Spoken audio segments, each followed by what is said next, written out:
பேச அழைக்கிறோம் சொன்னாலே ஒரு தயக்கமாக இருக்குது. ஏன்னா நான் பேசினாலே ப்ராப்ளம். ஒன்று எனக்கு ப்ராப்ளமும் மற்றவங்களுக்கும் ப்ராப்ளம். ஏதாவது வந்து கழுப்பிட்டே இருப்பாங்க, ஏதாவது பேசிகிட்டே இருப்பாங்க. நான் சும்மா இருந்தால் இவர் என்ன பேசவே மாட்டேங்கிறாங்க, வாயில் என்ன கொலைக்கட்டே வச்சுருக்காரா அப்படின்னு சொல்லி கலாட்டா பண்ணுவாங்க, கிண்டல் பண்ணுவாங்க. பேசுனா இப்போ பேசு அப்படின்னு சொல்லுவாங்க. மற்றவங்க வந்து இவர் பேசாமல் இவர் பேசியிருக்கக்கூடாது அப்படின்னு சொல்லுவாங்க. ஸோ என்ன பண்ணுறது? ஸோ ரொம்ப நாள் கழித்து நான் தெரிஞ்சுக்கிட்டேன், நம்மளை பிடிக்காதவங்களுக்கு நம்ம என்ன செஞ்சாலும் எது பண்ணாலும் பிடிக்காது. நம்ம பிடிச்சவங்களுக்கு நம்ம என்ன செஞ்சாலும் எது பண்ணாலும் பிடிக்கும்னு நினைக்கிறது முட்டாள்தனம். ஜாக்கிரதையாக இருக்கணும். இந்த விழாவுக்கு வந்திருக்கிற கலைப்புலி தானு சார் அவர்களே, தமிழ்குமரன் அவர்களே, கண்ணன் அவர்களே, மதுரை செல்வம் அவர்களே,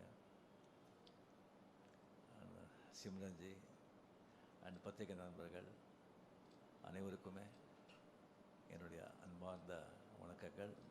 முக்கியமாக வந்து கமல்ஹாசன் சார் அவர்கள் அண்ட் அஸ்வத் மாரிமுத்து. கமல் சார் வந்து இப்போ சொன்னாங்க வந்து இந்த ஆஃபீஸ் ஓப்பனிங் அப்போவே வந்து டெரஸில் வந்துட்டு ரஜினி இப்போது ஆஃபீஸ் பெருசாக ஸ்டார்ட் பண்ணிவிட்டேன், இந்த ராஜ்கமலுக்கு ஒரு படம் பண்ணணும் அப்படின்னு. சரி அப்படின்னு சொல்லி அதுக்கப்புறம் அவரும் பிஸி ஆகிட்டார், நானும் வந்து நான் பிஸி ஆகிட்டேன். ஸோ அதுக்கப்புறம் வந்து ஒரு சீரியஸாக சிவாஜிக்கு அப்புறமா வந்து பேசுகிற மாதிரி இருந்தது.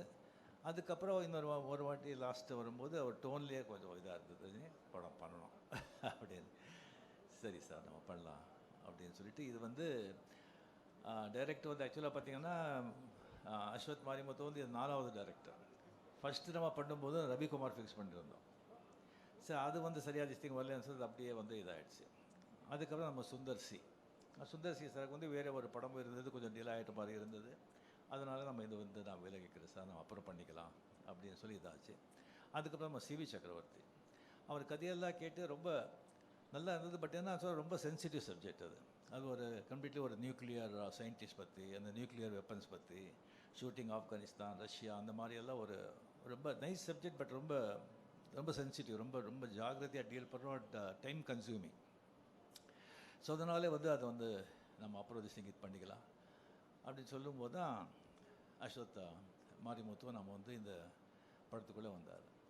இப்போ கமலில் முதலே சொன்ன மாதிரி இந்த டென்ஷன் எனக்கு வந்து ஏன் அப்படின்னு சொன்னால், கமல் வந்து கூப்பிட்டு, ரஜினி நான் கதையும் கேட்க மாட்டேன், எதுவும் கேட்க மாட்டேன், நான் எல்லாத்தையும் உங்ககிட்ட விட்டேன், நீங்கள் என்ன சொல்கிறீங்களோ அதை நீங்கள் பண்ணுங்கள் அப்படின்னு சொல்லிட்டாங்க. அதே தான் பெரிய ஒரு டென்ஷன் ஆகிடுச்சு நமக்கு. ஃபுல் ரெஸ்பான்சிபிலிட்டி நம்ம போட்ட பிறகு அவ்வளோ பெரிய ஒரு ஜாம்பவான் சொன்ன பிறகு தான் எனக்கு வந்து அதுக்கப்புறம் வந்து அவர்கிட்ட நான் சொன்னேன், இல்லை கமல் சார் இந்த கதையெல்லாம் வேண்டாம், எல்லாம் நம்ம தலையில் கட்டிடாதீங்க, நீங்கள் கதையை கேட்டு நீங்கள் ஓகேன்னு சொன்ன பிறகு தான் நான் வந்து ஃபோர்ஸ் பண்ணி அந்த கதை கேட்டார். ஸோ கதை கேட்டு நல்லா இருக்குது அப்படின்னு சொல்லி இந்த படத்தை வந்து நம்ம வந்து இது பண்ணியிருக்கோம். டெஃபினட்டாக நம்ம என்ன சொல்லி என்ன பண்ணால் கூட அஸ்வத் மாரிமுத்து மேலே வந்து பெரிய ஒரு ரெஸ்பான்சிபிலிட்டி இருக்குது. அதுக்காக எல்லாமே வந்து உங்கள் தலைமையில் நம்ம போட்டுட மாட்டோம். 100% நம்ம எல்லாம் சேர்ந்து it's a group work, it's a combined work, it's a team work. எல்லாமே சேர்ந்து நம்ம வந்து ஓன்லி சக்ஸஸ் நோக்கி தான் நாம் வந்து இதை உழைப்போம். அண்ட் டெஃபினெட்லி படம் நல்லா வருவாங்கிற நம்பிக்கை எனக்கு இருக்குது. Very energetic director, young blood. அவர் படம் இந்த டிராகன் படம் பார்த்து எனக்கு ரொம்ப பிடிச்சிருந்தது. அது என்டர்டெயின் மட்டும் இல்லாமல் ரொம்ப டிஃபிகல்ட்டான சப்ஜெக்ட், அதோட ஒரு நல்ல மெசேஜ் வந்து அதில் வந்து கொடுத்துருந்தாங்க. At same excellent has a cameraman and crew. ரொம்ப ரொம்ப ரொம்ப திஸ்டிங் நல்லா வந்திருக்கு. கடவுள் பணத்தில் நல்லா வரணுங்கிற நம்பிக்கையும் இருக்குது. அண்ட் கமலில் என்னுடைய வந்து ஃப்ரெண்ட்ஷிப் பற்றி ஆல்ரெடி நம்ம எவ்வளோ சொன்னால் கூட அது வந்து கம்மி தான். அவர் வந்து எனக்கு வந்து அவர் செஞ்சுருக்கிற எனக்கு வந்து உதவியா இல்லை என்கரேஜ்மெண்ட்டா இல்லை கோஆப்ரேஷனாக என்ன சொல்கிறதுன்னு சொல்லி அதுக்கு வந்து நிறைய பேர் தெரியாது. 75, 76, 77 அவர் வந்து மிகப்பெரிய ஸ்டார். அப்போ தான் நான் புதுசாக வந்ததெல்லாம். இளமை மஞ்சளாகிறது நிறைய பேர் பார்த்துருப்பீங்க. அதில் வந்து எவ்வளோ பெரிய பேர் புகழும் எனக்கு வந்து கொண்டு வந்து கொடுத்த படம் அது. அதில் முதல்ல நான் பண்ணுறதா இல்லை, அந்த கேரக்டர் வந்து ஜெய் கணேஷ் பண்ணுறதா இருந்தது. நான் அது கன்னடா, தெலுங்கு, தமிழெல்லாம் பண்ணிகிட்டு இருந்தேன். அவர் டேட் கேட்கும்போது டேட் கிடையாது. அப்புறம் கமல் வந்து ஃபோன் பண்ணி இன்சிஸ்ட் பண்ணி, இல்லை சார் இளமை மஞ்சள் ஆகிறதுன்னு போடுறீங்க, நீங்கள் ரஜினி போடுங்க, ஸ்ரீதர் சார்கிட்டே சொல்லி, அதுக்கப்புறம் அவரே என்னை ஃபோன் பண்ணி, ரஜினி நான் கூட டேட்டெல்லாம் அட்ஜஸ்ட் பண்ணி தான் பண்ணுறேன், நீங்கள் பண்ணுங்கள் வாங்க நல்லா இருக்கும் அப்படின்னு சொல்லி அவரால் தான் அது இளமை கொஞ்சம் அழைக்கிறது படமே நான் பண்ணது. அதில் ஒரு சீக்வன்ஸ் வருது, அது படம் பார்த்தவங்களுக்கு தெரியும். கமல் வருவாங்க, நான் இந்த பக்கம் நின்றுட்டு அவர் பேர் கூப்பிட்ற, கமல் இந்த பக்கம் பார்க்குறாரு, இங்கே இங்கே அப்படிங்கிற. இன்னும் ஒரு வருதுக்கு முன்னாலே வந்து நான் டைரக்டர் சார் ஸ்ரீதர் சார் கிட்ட பேசும்போது நான் இப்படி பண்ணுறேன்னு சொல்லும்போது, சரி நல்லா இருக்குது, பட் கமல் ஒன்றும் தப்பாக நினைக்க மாட்டாரா அப்படின்னு கேட்டார். இல்லை சார் டெஃபினட்டாக நினைக்க மாட்டார். சரி பார்க்கலாம்.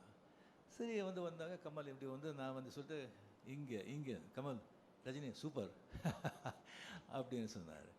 So Suriya sir we appreciated so much, எவ்வளோ அண்டர்ஸ்டாண்டிங் இருக்குது, ஸோ நைஸ் அப்படின்னு. ஸோ ஈவன் அந்த ஆடுபுலி ஆட்டம், அது படம் பார்த்தவங்களுக்கு தெரியும். அந்த ஒரு மோட்டர் பைக்கில் வந்து ஷேவ் பண்ணிகிட்ருப்போம். ஷேவ் பண்ணிகிட்டு இருக்கும்போது வந்து இன்ஸ்பெக்டர் வந்து இன்ஸ்பெக்டர் வந்து வந்துடுவான், போலீஸ் வந்துடுவோம். அப்படியே ஓடி போகும்போது அதுக்கப்புறம் வந்து பைக்கில் போகும்போது அவர் ஷேவ் பண்ணிட்டு தானே இருந்தேன். சரி ஷூட் பண்ணும்போது சார் அந்த ஷேவ் பண்ணிவிட்டு நான் ஓட்டுறேன் அப்படின்னு சொல்லும்போது எஸ்பி முத்துராமன் ஷேவ் பண்ணிவிட்டு ஓட்டுறதா, ஐயோ என்ன இது, அதெல்லாம் வேண்டாம். அப்போ கமல் பக்கத்தில் இருந்தார், சார் நல்லா இருக்கும் சார் அது, இதெல்லாம் புதுசு, அவர் புதுசு பண்ணால் நல்லாயிருக்கும், இந்த மாதிரி நான் சொல்லிகிட்டே போகலாம். அந்த மாதிரி ஒரு கமல் செஞ்ச அந்த உதவிக்கெல்லாம் என்கரேஜ்மெண்ட்டுக்கெல்லாம் வந்து அவருக்கு வந்து அது வந்து சொல்லிகிட்டே போகலாம் அது வந்து டெஃபினெட்லி. ஸோ இந்த படம் நாம் வந்து பண்ணுறது வந்து ராஜ்கமலில் எனக்கு அவ்வளோ சந்தோஷமாக இருக்குது, அவ்வளோ ரெஸ்பான்சிபிலிட்டியாக இருக்குது எனக்கு. அண்ட் இப்போவும் சொல்கிறேன், கமல் சார் அப்படியே விட்டுடாதீங்க, படத்தில் நீங்கள் பார்த்து அப்பப்போ வந்து உங்களுடைய நீங்களும் இன்வால்மெண்ட் இங்கே இருக்கணும். அண்ட் இந்த படம் டெஃபினெட்லி நல்லா வரும் அப்படிங்கிற நம்பிக்கை இருக்குது, நல்லா வரணும். அண்ட் உங்களுடைய பிளெஸிங்களால் நாளைக்கு வந்து படம் ஷூட்டிங் ஸ்டார்ட் ஆகுது. அண்டு சிம்ரன்ஜி கூட ஆஃப்டர் பேட்டை என்னுடைய பேர் வந்து ரொம்ப ஜனங்க லைக் பண்ணாங்க, அது ரொம்ப கம்மியாக இருக்குது அப்படின்னு நினச்சாங்க. ஸோ இந்த படத்தில் ஃபுல்லாக வந்துட்டு நல்ல சீன்ஸு அண்ட் நல்ல கேரக்டர்ஸ் அதெல்லாம் வந்து இருக்குது. நல்ல ஒரு அஸ்வத் சொன்ன மாதிரி நல்ல ஒரு என்டர்டெயின்மெண்ட்டோட ஒரு நல்ல ஒரு த்ரில்லர் இந்த படம் with Anis music. And last but not least Mahendran, அவரை பற்றி வந்து என்ன சொன்னாலும் எவ்வளோ சொன்னாலும் அது கம்மி தான் ஆகும். ஏன்னா கமல் சார் மாதிரி ஒரு ஆர்டிஸ்ட்டு அவருக்கு வந்து அந்த மாதிரி ஒரு ரைட் ஆன் திஸ் திங் இல்லைன்னு சொன்னால் அது ரொம்ப கஷ்டம். ஏன்னா அவருடைய இதே வேறு, அவர் பணம் அது இதை பற்றியெல்லாம் அதெல்லாம் அவருக்கு சினிமா க்ரியேட்டிவிட்டி அதில் தான் அவர் வாழ்க்கையே. அதுக்கு வந்து கரெக்டாக வந்துட்டு அவர் போக்கில் விடாமல் கொஞ்சம் பிடிக்கிறதுக்கு மகேந்திரன் அந்த மாதிரி அவர் கிடைச்சது எனக்கு மிக சந்தோஷம். நன்றி, தேங்க்யூ.